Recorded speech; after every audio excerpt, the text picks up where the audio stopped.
ನಮಸ್ಕಾರ ಸ್ನೇಹಿತರೆ, ತಮಗೆಲ್ಲರಿಗೂ ಲೋಕಜ್ಞಾನ ಭಂಡಾರ ಯೂಟ್ಯೂಬ್ ಚಾನಲ್ಗೆ ಸ್ವಾಗತ.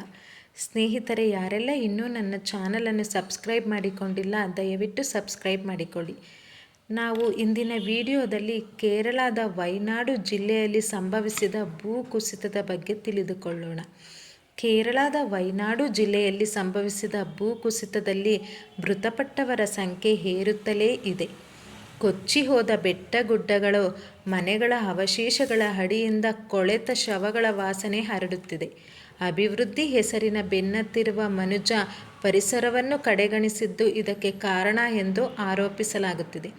ಇತ್ತೀಚಿನ ಮಳೆ, ಪ್ರವಾಹ ಹಾಗೂ ಭೂಕುಸಿತ ಘಟನೆಗಳನ್ನು ನೀಡಿದಾಗ ವಯನಾಡು ದುರಂತ ನಿರೀಕ್ಷಿತ ಎನ್ನಬಹುದು.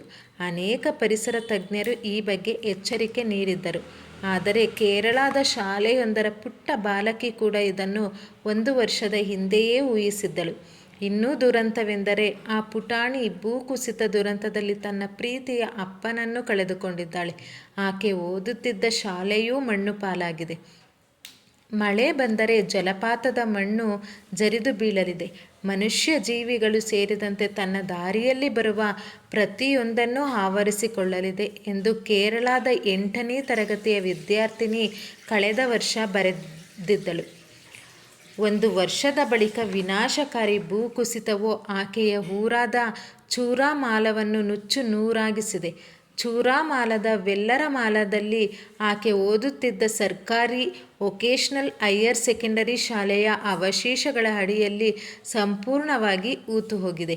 ಈ ಭಯಾನಕ ಅವಘಡದಲ್ಲಿ ಬಾಲಕಿಯ ತಂದೆ ಕೂಡ ಮೃತಪಟ್ಟಿದ್ದಾರೆ. ಹಕ್ಕಿ ರೂಪದಲ್ಲಿ ಎಚ್ಚರಿಕೆ. ಜಲಪಾತದಲ್ಲಿ ಮುಳುಗಿ ಮೃತಪಟ್ಟ ಹುಡುಗಿಯೊಬ್ಬಳು ಮುಂಬರುವ ಭೀಕರ ಅಪಾಯದ ಬಗ್ಗೆ ಇಬ್ಬರು ಸ್ನೇಹಿತೆಯರಿಗೆ ಎಚ್ಚರಿಕೆ ನೀಡಲು ಹಕ್ಕಿ ರೂಪದಲ್ಲಿ ಬರುವ ಕಥೆಯೊಂದನ್ನು ಲಯ ಎಂಬ ಹೆಸರಿನ ಬಾಲಕಿ ಬರೆದಿದ್ದಳು. ಇಬ್ಬರು ಸ್ನೇಹಿತೆಯರಾದ ಅನಸ್ವರ ಮತ್ತು ಅಲಂಕೃತ ಇಬ್ಬರೂ ಪೋಷಕರಿಗೆ ತಿಳಿಸದೆ ಜಲಪಾತವೊಂದನ್ನು ನೋಡಲು ತೆರಳಿದ್ದರು. ಆಗ ಅವರ ಬಳಿ ಬಂದ ಹಕ್ಕಿಯೊಂದೇ ಕೂಡಲೇ ಅಲ್ಲಿಂದ ಹೋಗುವಂತೆ ಅವರಿಗೆ ಹೇಳುತ್ತದೆ. ಮಕ್ಕಳೇ, ಈಗಲೇ ಇಲ್ಲಿಂದ ಹೊರಡಿ, ಮುಂದೆ ಅಪಾಯ ಕಾದಿದೆ ಎಂದು ಬಾಲಕಿಯನ್ನು ಹಕ್ಕಿ ಎಚ್ಚರಿಸುತ್ತದೆ. ಮಕ್ಕಳಿಬ್ಬರೂ ಅಲ್ಲಿಂದ ಓಡಿ ಹೋಗುತ್ತಾರೆ. ಅವರು ಹಿಂದೆ ತಿರುಗಿ ನೋಡಿದಾಗ ಬೆಟ್ಟ ಪ್ರದೇಶದಿಂದ ಮಳೆ ನೀರು ಧುಮ್ಮಿಕ್ಕುತ್ತಾ ಬರುತ್ತಿರುತ್ತಾರೆ. ತನಗೆ ಬಂದ ಗತಿ ಈ ಮಕ್ಕಳಿಗೂ ಬಾರದಂತೆ ತಡೆದ ಹಕ್ಕಿ ಪುಟ್ಟ ಬಾಲಕಿಯಾಗಿ ಪರಿವರ್ತನೆ ಹೊಂದುವುದನ್ನು ಅವರು ನೋಡುತ್ತಾರೆ. ಶಾಲೆಯ ಡಿಜಿಟಲ್ ನಿಯತಕಾಲಿಕೆ ವೆಲ್ಲರಂ ಕಲ್ಲುಕಲ್ಗೆ ಆಸೆಯಿಂದ ಎದುರಾದ ದುಃಖ ಎಂಬ ಕಥೆಯನ್ನು ಲಯ ಬರೆದಿದ್ದಳು.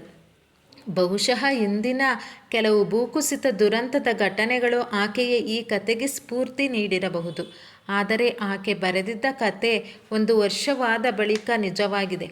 ಜಲಪಾತದಂತೆ ಒಂದೇ ಸಮನೆ ಮಳೆ ಸುರಿದಿದೆ. ತನ್ನ ಹಾದಿಯಲ್ಲಿ ಬಂದಿದ್ದೆಲ್ಲವನ್ನೂ ಕೊಚ್ಚಿಕೊಂಡು ಹೋಗಿದೆ. ಆಕೆಯ ಶಾಲೆಯನ್ನೂ ಜೊತೆಗೆ ಅಪ್ಪನನ್ನೂ ಕೂಡ. ಸ್ನೇಹಿತರೆ, ಈ ಮಾಹಿತಿ ನಿಮಗೆ ಇಷ್ಟವಾಗಿದ್ದಲ್ಲಿ ನಿಮ್ಮ ಫ್ರೆಂಡ್ಸ್ ಮತ್ತು ಫ್ಯಾಮಿಲಿಗೂ ಶೇರ್ ಮಾಡಿ. ಯಾರೆಲ್ಲ ಇನ್ನೂ ನನ್ನ ಚಾನಲನ್ನು ಸಬ್ಸ್ಕ್ರೈಬ್ ಮಾಡಿಕೊಂಡಿಲ್ಲ ದಯವಿಟ್ಟು ಸಬ್ಸ್ಕ್ರೈಬ್ ಮಾಡಿಕೊಳ್ಳಿ. ಧನ್ಯವಾದಗಳು.